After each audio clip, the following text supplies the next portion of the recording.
Corsair, Apple floppy days, Commodore, Tandy floppy days, Atari, TI floppy days. The weekend comes, the disk drive hums, ready to code for you. These days were all happy and free. those floppy days, The games we played, you shared with me. those days, Motorola, Intel 6502, graphics and text are there to view. Composite, color, or RGB, program fun for you and me. Floppy Days is recorded in a live studio.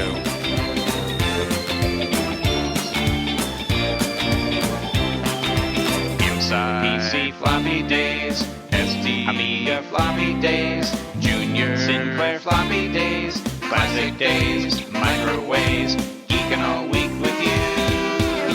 These days were all happy and free. those floppy days, The games we played, you shared with me. those days, These floppy days are yours and mine. These floppy days are yours and mine. Floppy days.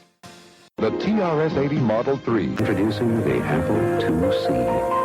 Atari 1040 ST. Commodore 64. PC Junior, new from IBM. Discover Atari. And his Radio Shack Color Computer 3. Introducing the Timex Sinclair 1000. But for a computer, this is the one. Texas Instruments home computer. The wonder computer of the 1980s. The Commodore VIC-20. Hello and welcome to episode 133 of the Floppy Days podcast for December 2023. I'm Randy Kindig, your host on this vintage computer retrospective. It's really hard to believe we're coming up on the end of 2023. It was February 2013 when I first took the halting steps in producing a podcast. So we're coming up on 11 years of Floppy Days very soon. We're currently covering computers that were released in the year 1982. We're still very early in that year with lots of other computers to be covered. This episode is about a machine that was developed in the UK. It was pretty much unknown in the United States, and even in the UK it didn't get much traction. The machine I'm talking about, of course, is the Grundy NuBrain. There are a lot of unique things about this machine that you'll discover through the history episode, these interviews, and the episodes that cover the details. I've been fortunate enough to be able to contact a few people who were involved in the development of the machine. I've published interviews so far with John Grant and Steve O'Hara Smith. This episode is also an interview episode, but this time with another key member in its development, Gerald McMullen. Gerald has a lot of interesting information to share about the NuBrain, including information about its development and support of the machine after its release. I've been able to contact some other principals in the development of the NuBrain, such as Basil Smith and Mike Wakefield. Unfortunately, Basil has had a lot of recent requests for interviews, so I'm having to wait in line for that. However, should I be able to talk with Basil and or Mike, I will of course bring all of that to Floppy Days in future episodes. This current episode is the end of the interview episodes around the NuBrain at this point in time. Next month, and actually likely the next 2 months, we will be covering the details of the machine, such as tech specs, emulators, software, newsletters, peripherals, websites, and much more. That will happen with a special co-host that I'm going to leave as a surprise for right now. Now I want to remind you that small businesses are the lifeblood of this small hobby. They take the time and effort to produce or offer hardware and software for our favorite machines with little rewards in return. I'm fortunate enough to be able to partner with a couple of these, and they help support the podcast. 8bitclassics.com, run by my friend Corey Colts, is one example. He has a lot of great stuff there. He really covers the Atari 8-bit very well with the stuff that he offers.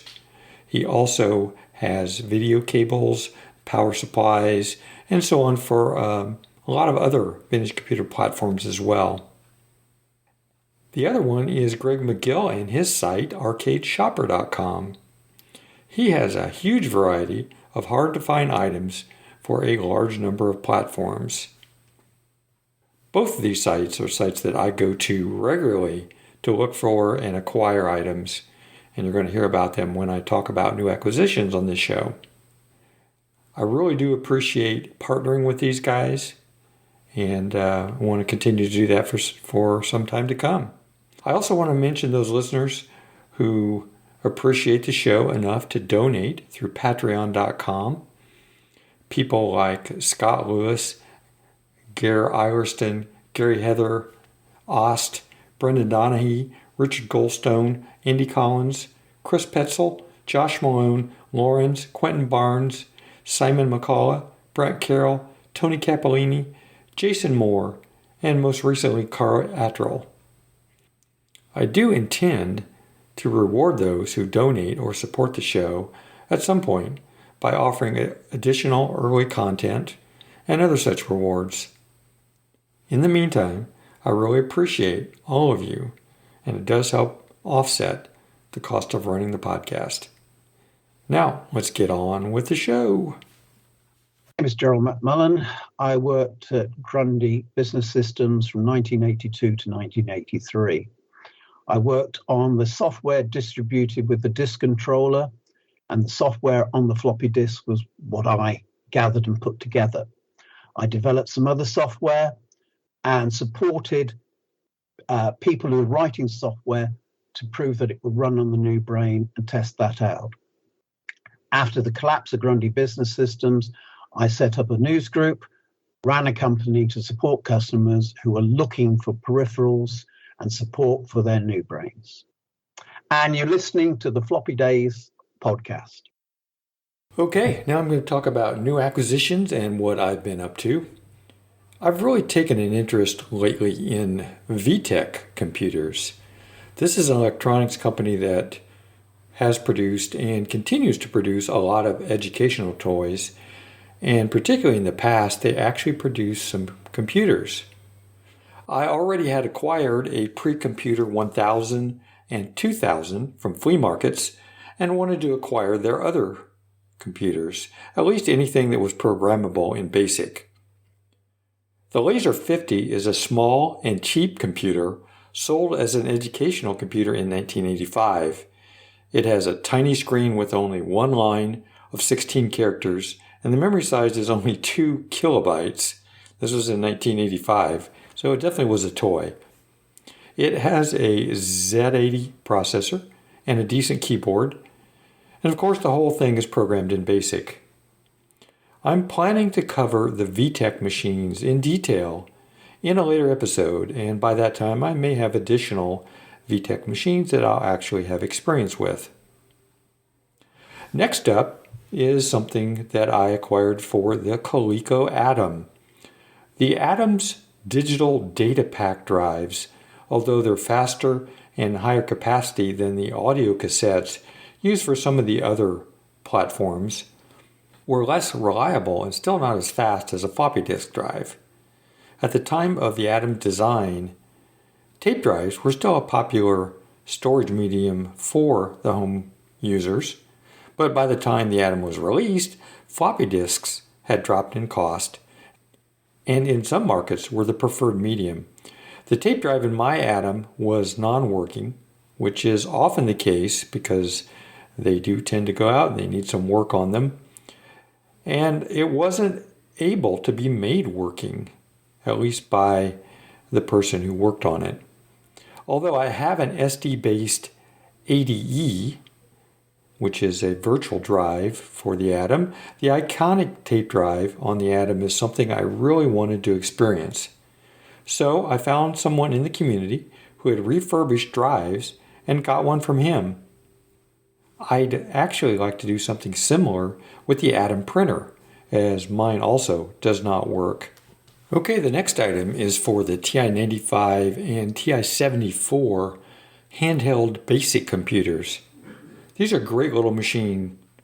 but it's hard to find accessories for them. This modern cassette interface replaces the original TI cassette interface for the 74 and 95 and something called the TI CI7, which I don't know anything about. This interface will let you send and receive TI 95 or 74 programs from a Linux, Windows, or Mac machine. Theoretically, it will work with the TI CC40 as well, as it shares the same hex bus physical interface. I also have a CC40, so I want to try that. The interface uses an Arduino Leonardo and uses the dock bus interface on the TI 95 and 74. The plans for the interface are on GitHub, so you can build the interface yourself. Or you can buy pre-built interfaces. I got mine for $25 plus shipping from Abraham Moeller, who has the GitHub listing. So, I haven't tried this yet, but this should be fun to play with. Next up is something for the Mattel Aquarius home computer system. I managed to get, or finally bought, something I've had actually in my eBay list for a long time to get, are something called the Aquara cart and a 32K RAM cart. The Aquara cart is an album cartridge for the Mattel Aquarius, which gives you access to the full library of Aquarius cartridge software, including programming tools, educational programs, productivity applications, and games, of course. It also includes all the original instruction manuals and overlays. It has some historical information and trivia, and some quick reference guides, all in electronic format, so they can be printed with the Aquarius thermal printer or viewed on screen through the menu-driven interface. Also got the 32K memory module, which is a direct replacement for Mattel's original 4K and 16K memory modules, and expands the Aquarius to the maximum amount of conventional RAM that it will support. It's of interest mainly to programmers who need more memory to work with than the paltry 1.7K of RAM, free RAM, in the unexpanded Aquarius. But it's also useful to those who want to try the library of cassette software for the Aquarius, most of which require expanded RAM. Finally, I acquired something for my Tandy MC10, which is the little brother to the Tandy Coco. Mark Dusko created a 3-button joystick pad for the MC10. The MC10 doesn't have a joystick port, and this 3-button joystick that Mark built is plugged into the I/O port on the back of the MC10, and then of course software has to be written to utilize that, and Jim Jerry, who has written a lot of software for the MC10, has converted a lot of software for the MC10, has converted many of his games to work with this joystick pad. So very cool. If you have an MC10, this is a way to get a nice joystick and joystick interface for it. And that's it for new acquisitions for this month. My name is Steve O'Hara Smith. I worked on the Grundy New Brain back in the days when it was the Newbury Labs New Brain, right at the beginning in '79.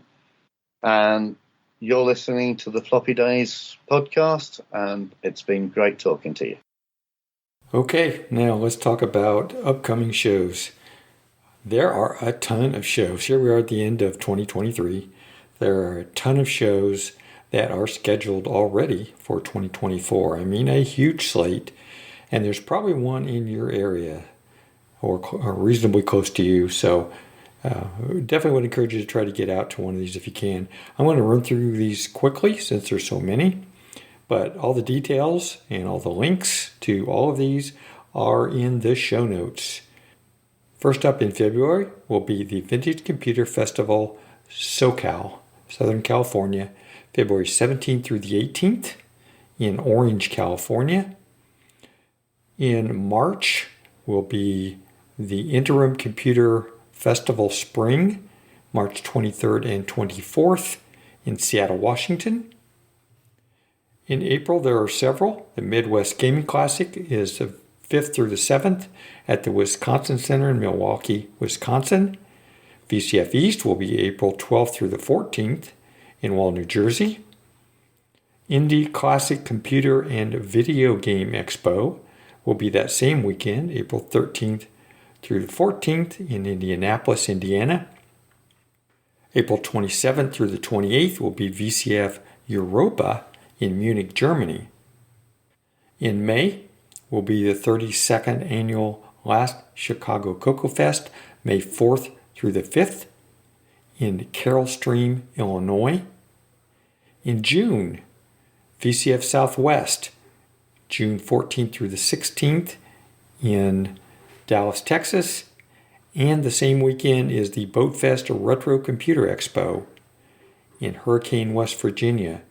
And also that same weekend, Pacific Commodore Expo Northwest in Seattle, Washington. June 29th through 30th will be Kickstart Amiga UK Expo in Nottingham, UK. Then we move into July.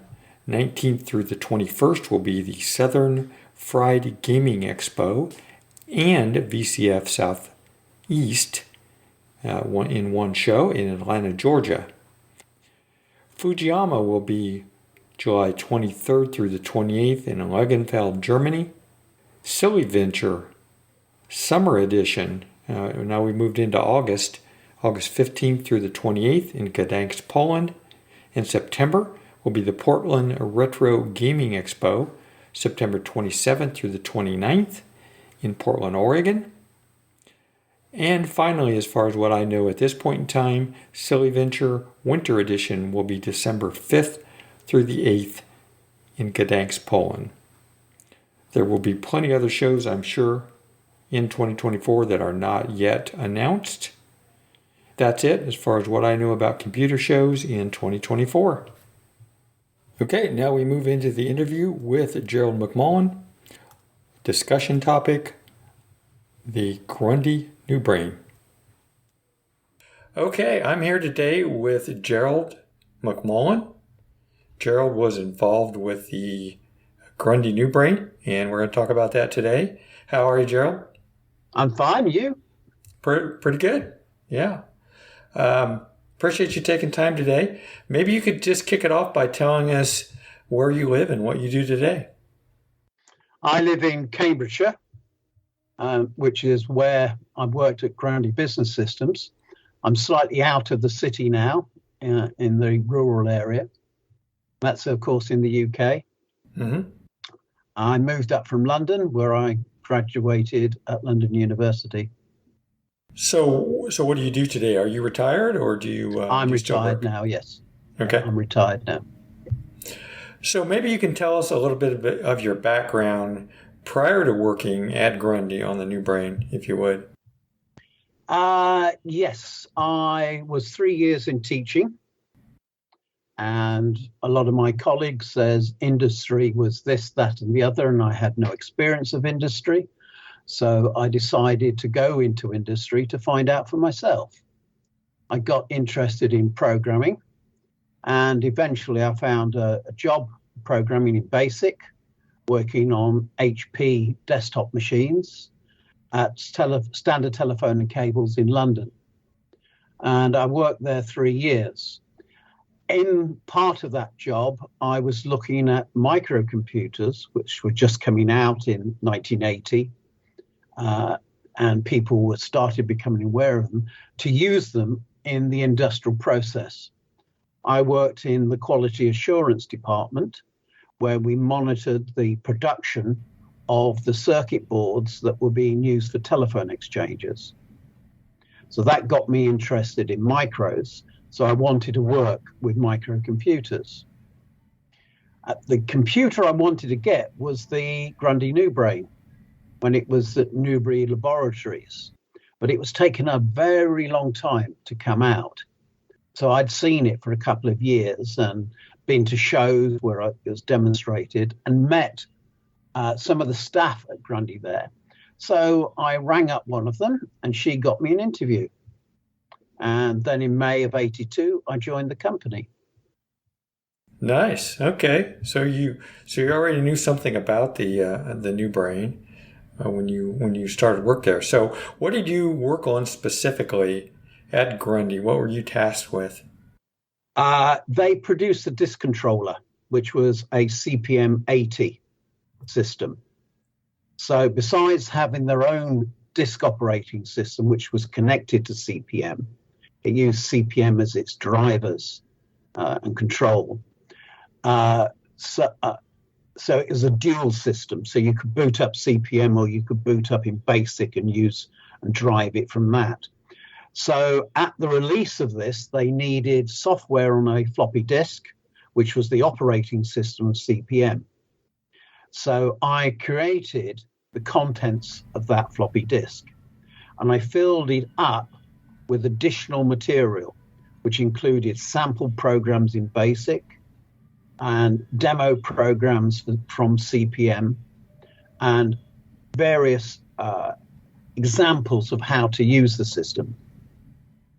I was also involved in supplying New Brain computers with disk controllers to various software manufacturers, people who produce standard CPM systems.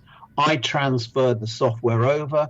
I took it to them so that they validated that they got a clean copy, that everything was working to their satisfaction, so that they could promote their software ready for the New Brain.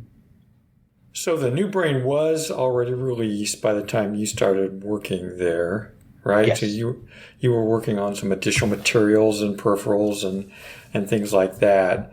How long did you work on that particular project?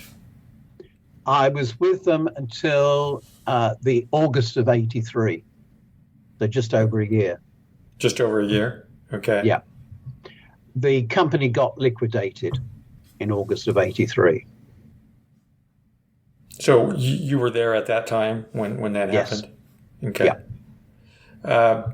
Did you have any, so I know this probably would have been after the fact. I know the BBC was looking to decide on what machine to use for their computer program.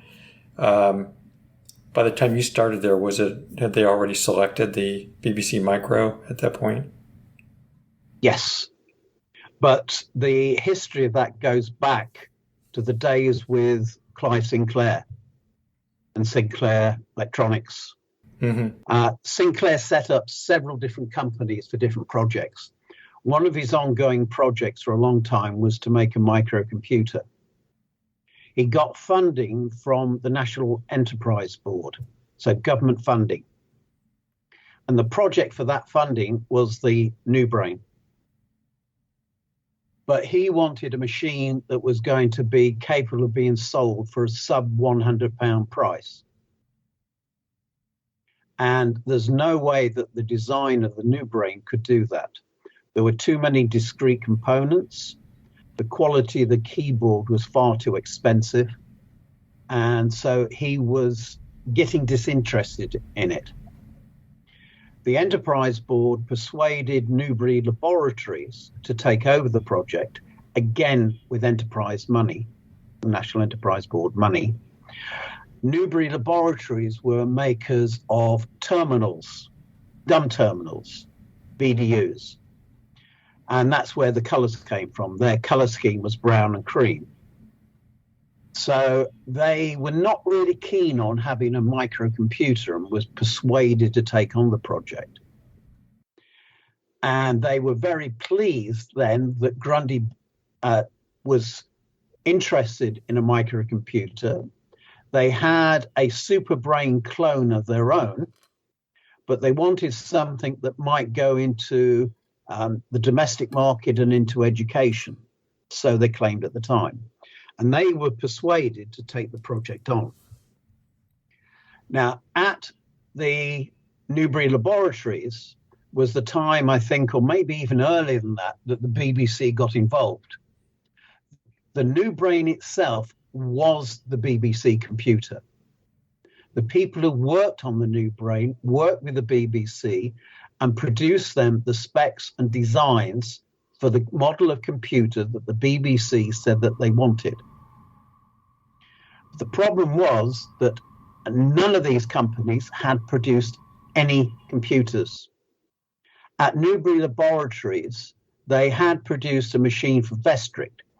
Vestryk is a pharmaceutical chain, and they wanted something for their stock control and for printing labels for the prescriptions given out to customers.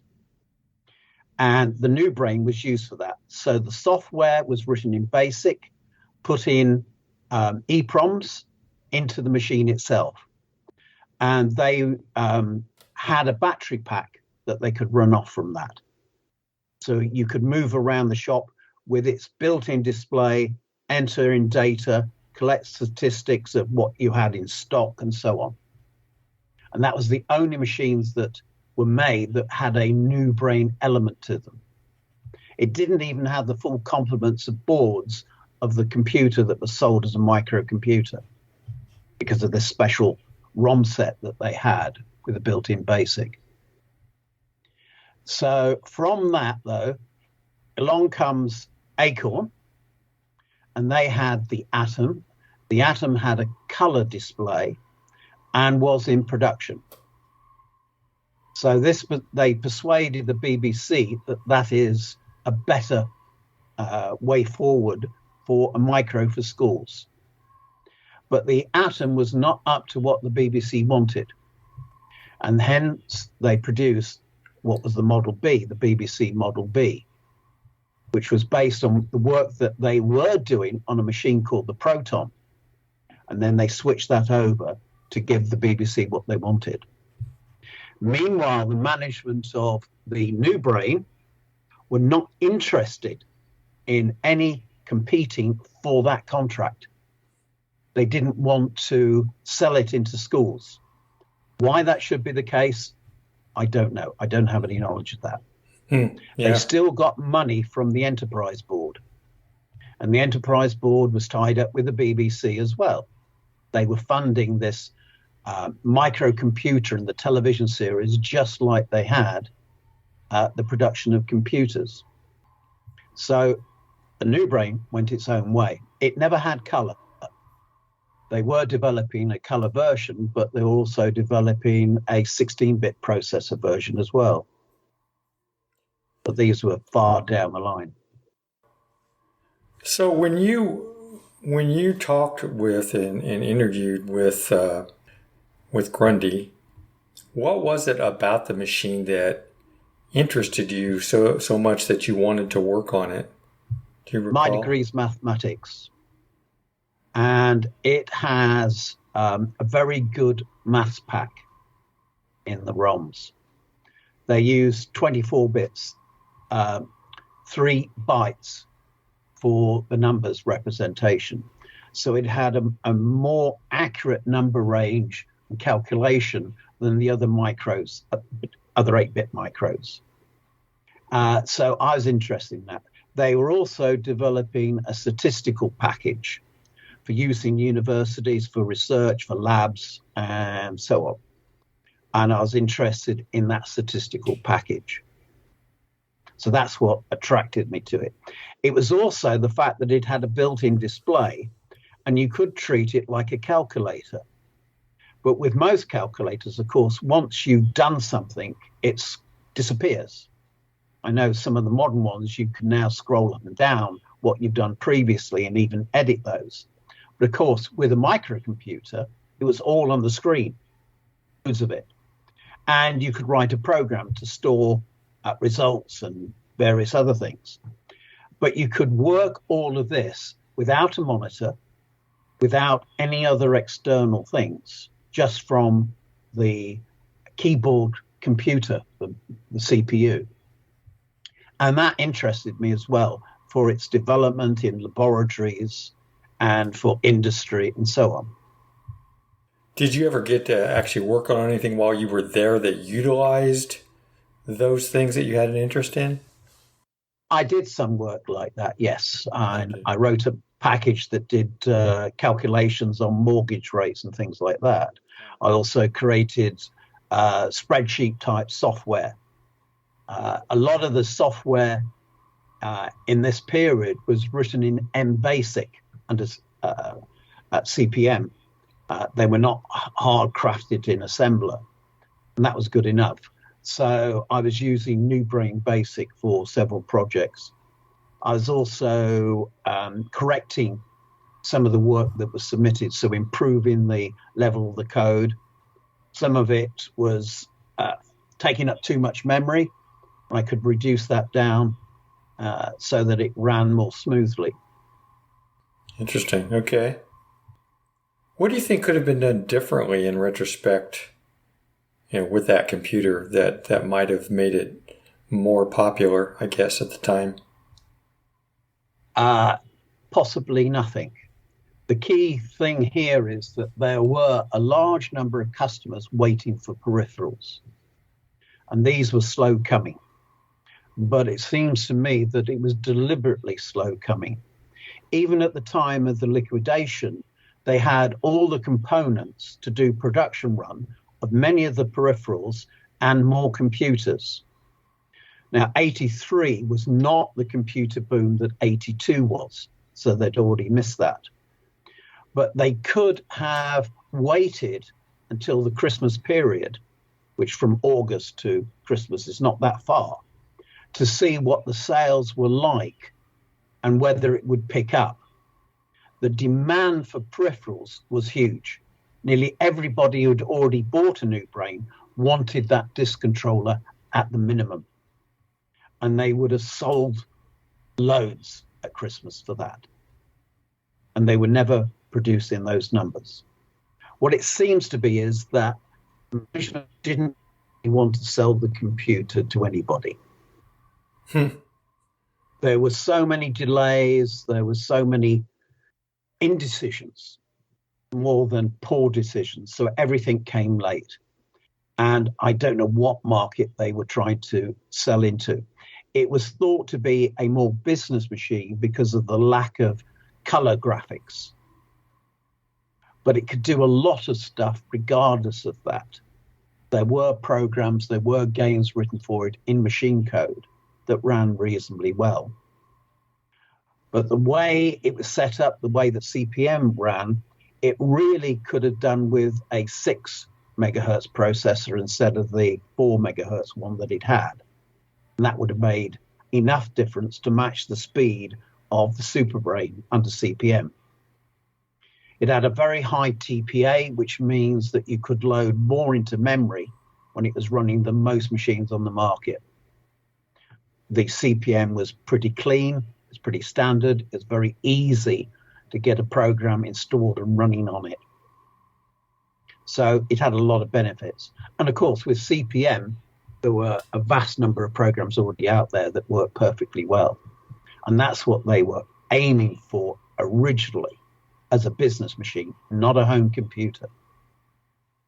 But some of the school and education systems in other countries, they didn't have the BBC Model B, they didn't have Acorn in their country.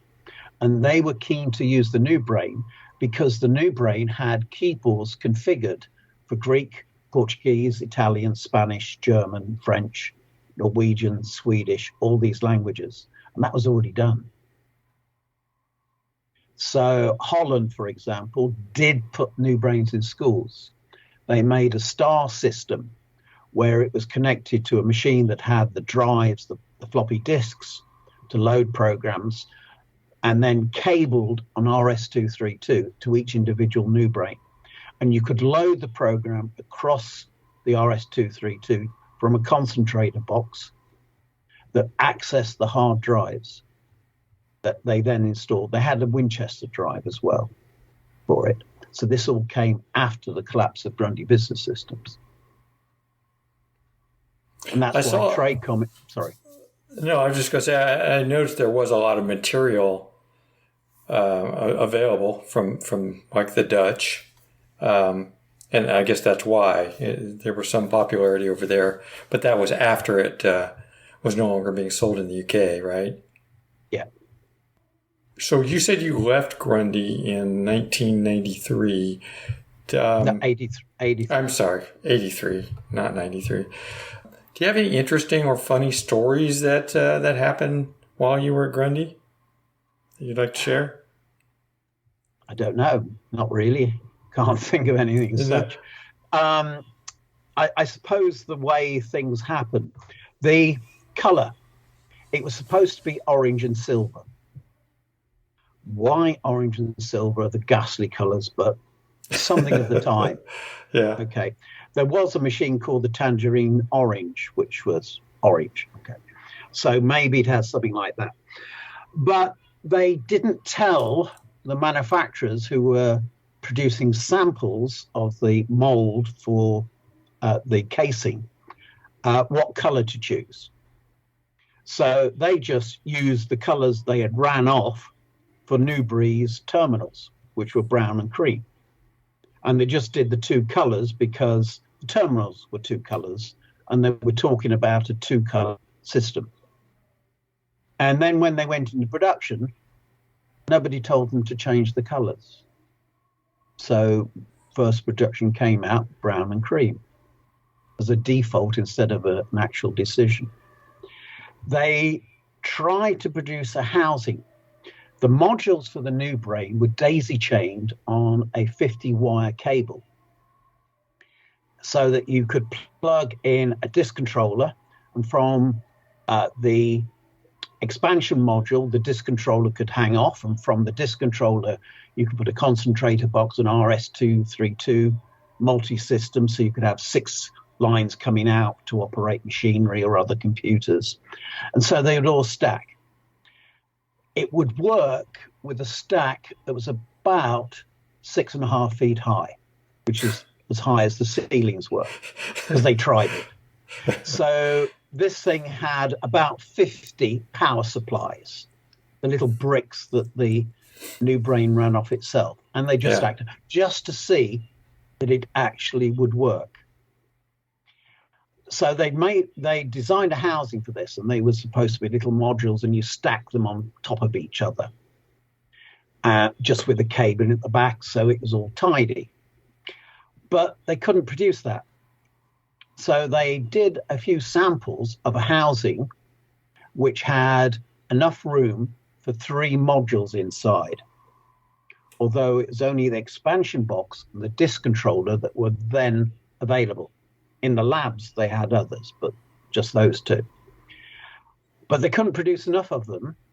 So when I took the system out to various software manufacturers, software designers, I took a system that was a flat plate and plates separating the modules to reduce the heat, that they nicknamed the oil rig, because it was these struts of tubes to hold the monitor on top of it, and then just sheets of metal underneath. They were painted to hold the various modules together as one unit.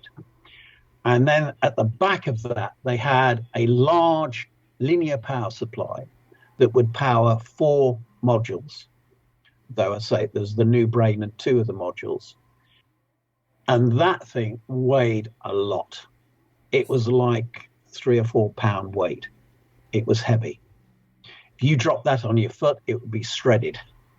It was heavy. And the fins on it were large, about 2 inches across, for the heat dissipation. But it worked, and it was reasonably reliable. Nowadays, if anybody plugs one in, it would go up in smoke because the capacitors are 40 years old. Yeah, that's happened to a lot of machines. I did see some pictures of a new brain with some expansion modules, and it looks a little funny because the machine itself isn't that large. Mm-hmm. But with the expansion modules, they dwarf the machine itself. So you got this little bitty machine sitting in front of these huge, expansion modules. So the box itself was large, but the modules themselves were half the size of the keyboard. Oh, okay. They were about the size of the brown part at the bottom. Yeah. So the rest of that must have been power supply and... Nope. The power supply was external and separate. Oh, okay. It was air. Okay. As I said, the module had room for 4 expansions. Okay. I just thought it looked a little funny, with again the small machine and the big modules. So when you left Grundy, you actually went to another company, I believe, GFG Microsystems, and you were developing software for the New Brain there as well, right? Yes. Yeah. Can you tell us a little bit about that? I waited on hoping that the people who bought the system would employ staff who'd worked there. But then that turned out to be Tradecom in Holland, and they only employed one previous Grundy member of staff, and that was a sales gentleman. So I hung on. I had contacts with various developers, and we set about developing some peripherals of our own. We also picked up available stocks because nobody was being paid, because the liquidator hadn't paid anybody. So there's no distribution of what available funds they were in the system. So we picked up stocks. We got them to complete manufacturer of disk controllers and expansion modules and various other things. And we just paid whatever they wanted at the end of it. So they got some money and we got supplies. Vestrik was also, because they had moved on, they were moving from their dedicated machine to New Brains with a EEPROM backing, a module that clipped onto the back of it. So the software, the machine was a standard New Brain with a module on the back of it for their portable stock taking. But they were getting rid of that, and they got rid of all the monitors that they had. And they were good monitors, and of course, secondhand now, they were cheap. So we took stocks of those. We also found that the stock of technical manuals, everybody wanted the technical manual, but they were charging £50 for them. And we found where they were stored. We bought those off the printers, and we started selling those. So this continued for a number of months, and I built up a list of customers. I created the New Brain Users Group, NBUG, and published material through that and articles through that for people desperate for information. I was going to ask you about that. I saw where you were, I think you were the editor of NBUG for some period of time, right? Mm-hmm. For the entire period that group existed? At the end of it, I passed the remaining articles over to one of the other news groups. There was somebody who was keen to carry it on, and there used to be 3 groups, but they all stopped producing, lack of material, less people interested, who had moved on to 16-bit computers, particularly the PC, of course. So you actually started NBUG? Yeah. Okay. Yes. And the reason was was it to facilitate, the work that you were doing? Was that part of the reason? The main reason was to distribute information. Having a subscription like that, so I had some funds for the printing of the information, what people were requesting, which otherwise I couldn't have afforded to publish. Okay. So I didn't hear anything about any software development when you were at GFG Microsystems. Did you guys do any software as well? Obviously, the CPM itself had to be tailored for the hardware. So they were developing that. The expansion ROMs had 3 ROMs in, 3 8K ROMs, as well as 64 kilobytes of RAM. And so there was a paging mechanism to deploy and use the extra RAM available. In addition to that, there was some people working on MPM, which is a multitasking CPM version, so that you can have more machines deployed in a cluster. And just before the collapse, this was demonstrated to the investors. So they saw a complete working network of 16 new brains running off one new brain with a disk controller, distributing and running all CPM software, like a business office, with spreadsheets, databases, word processing, all from these tiny little modules. At that time, the BBC did not have a network system. That came later. So they had already got the march on that. There was a development of a assembler for the machine and a word processor dedicated to the new brain, not CPM, but dedicated to the new brain. And both of these were written in assembler by, I think, the same company who had done the original BASIC and the original MathPack. Some of the staff were working on improving the built-in ROMs in the new brain. So there was a version 2 of the EEPROMs that had faster screen operation, faster scrolling, faster editing. And the devices had been improved and were more reliable than the original release. The ROMs, of course, were soldered into the computer. There was no room really for you to put in a slot so that you could remove them yourself. My machine was modified for that, but it was hard to do and took quite a lot of effort. Yeah, so it didn't have any sockets for the ROMs. You had to actually solder them right in. Yeah. Wow. Yeah. It would definitely make it more difficult. When they got the expansion unit, all the disk controller unit, they got the updated software by default, because all it did was remap it. It remapped the device table, and so all the new stuff was built into those ROMs anyway. So it didn't matter if you had the very first new brain with the very first operating system in it. It got the full update as soon as you got an expansion. Nice. I see you've really archived a lot of information about the new brain over the years. I know a lot of the information that when I was doing research, a lot of it I came across had been archived by you. What's the best place to find all of this information that you've archived about that machine? The problem, of course, is there is no owner who's going to be around. There's the Greek guy who did the emulator, who's got a copy, and he's posted that. The History of Computing in Cambridge have got copies of all of this, but they will never make it available. They will not make any digital copies of anything available online. I've tried a few other places. Originally, all my computers, all the development notes, all the in-house developments and things were supposed to go to the Science Museum in London. But they were rebuilding, didn't have a place to put it.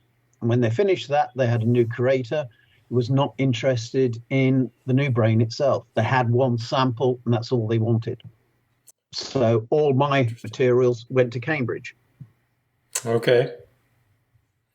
I mean, have you ever heard of archive.org, which is a good place to archive materials? There's a little bit of material about the new brain on there, but not very much. That might be a good place. I'll have a look into it. Yeah, it might be a good place to take a look at. I mean, that's their entire mission, is to archive everything about all these old machines. So, do you stay in contact with any of the people you worked with, back at Grundy and GFG? No. As you are aware, I know about Basil Smith. I've got some contact with him. Went with him to the History of Computing Museum in Cambridge to see if we could progress interviews and documenting the history and that, but nothing then happened. They run by volunteers, they have little funding, and they have vast amounts of materials that are waiting to be put on display and documented. So Mike Wakefield, who did some of the hardware designs later on, I don't know where he is. I know Basil is in contact with him on a regular basis. Martin Cox, who did some of the screen drivers later on, did quite a lot of the operating system in the new brain itself. He did a lot of the updates. I believe he went to Nokia. I think he went to Norway even for some time. I don't know what happened to him. Alan Morris, who worked on the concentrator box, this 8 and 16-way RS-232 system. He remained in Cambridge, worked on various projects, but is not actively in electronics and engineering anymore. Nick Bain, who did quite a bit of work on the new brain. He wrote a lot of software. He did a lot of software which I sold at GFG Microsystems. He carried on working in computing. He did some of the software for the Light Writer, which is something that Toby Churchill was producing, the devices that you might have seen Stephen Hawking's use, because that's where they came from. So their system was a 2-screen. New Brain had a screen. So he was writing software that you could type shortcuts in, and it would expand it to what the user's default were for those. So they could more rapidly communicate with somebody when they had no speech and limited mobility. And he worked with them for a number of years. And that, I think, is about all I know. Clive Partridge worked on the CPM, but after the collapse of Grundy Business Systems, I have no idea what he did.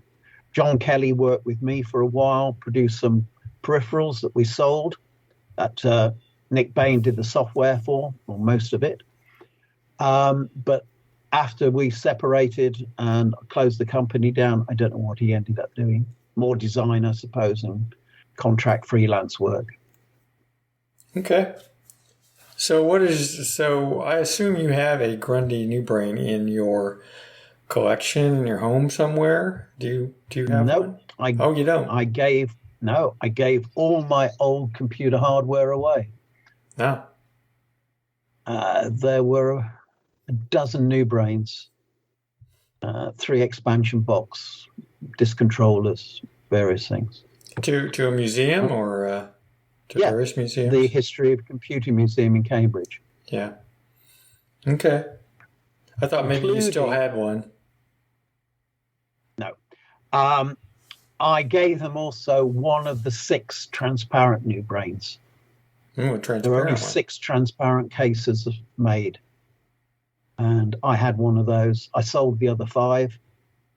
And so they've got that.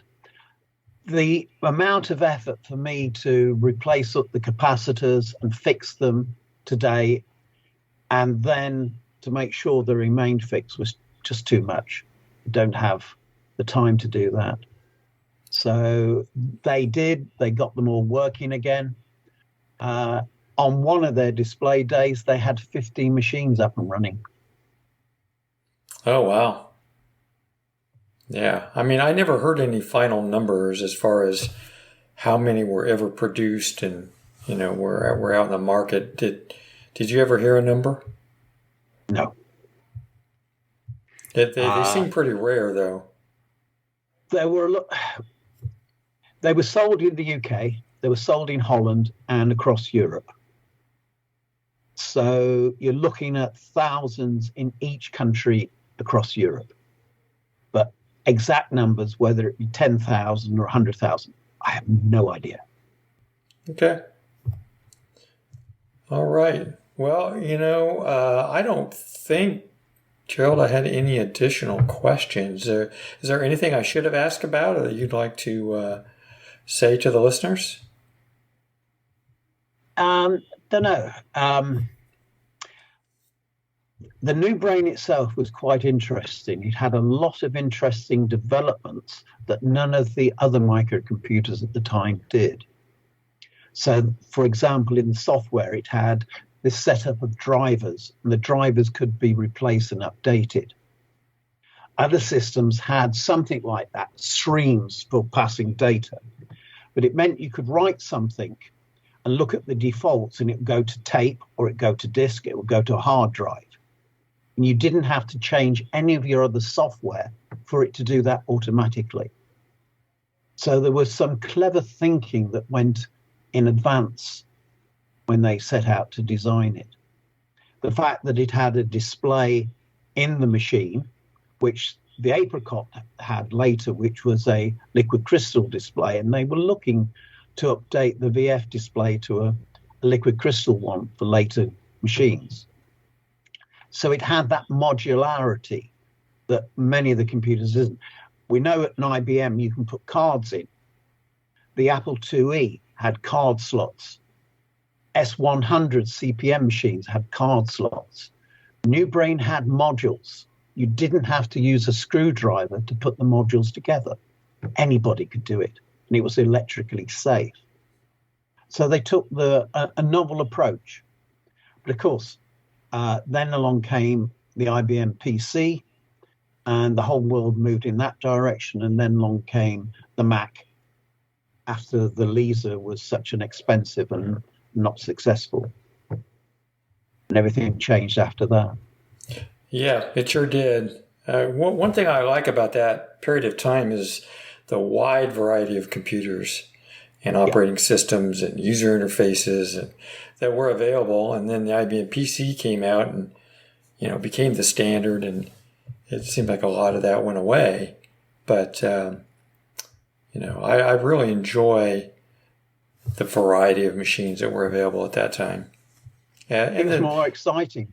It was, and the New Brain's a great example of that. I mean, it was different, and it, certainly had some uniqueness and its own personality.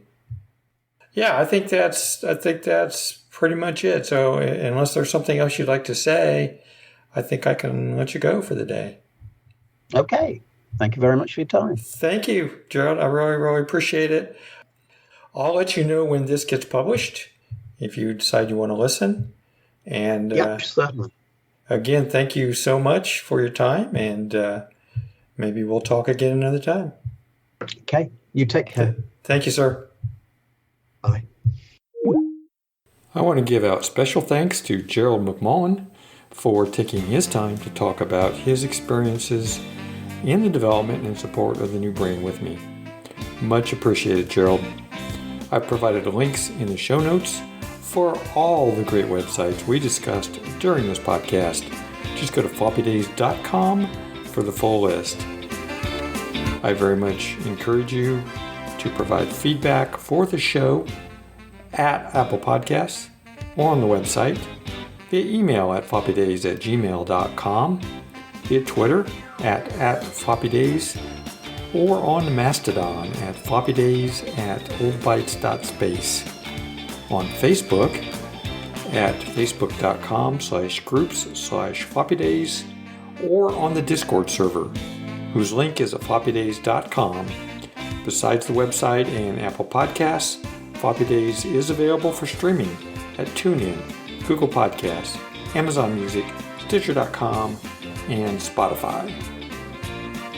Until the next show, pull out a vintage computer and compute as if it were yesterday. Bye.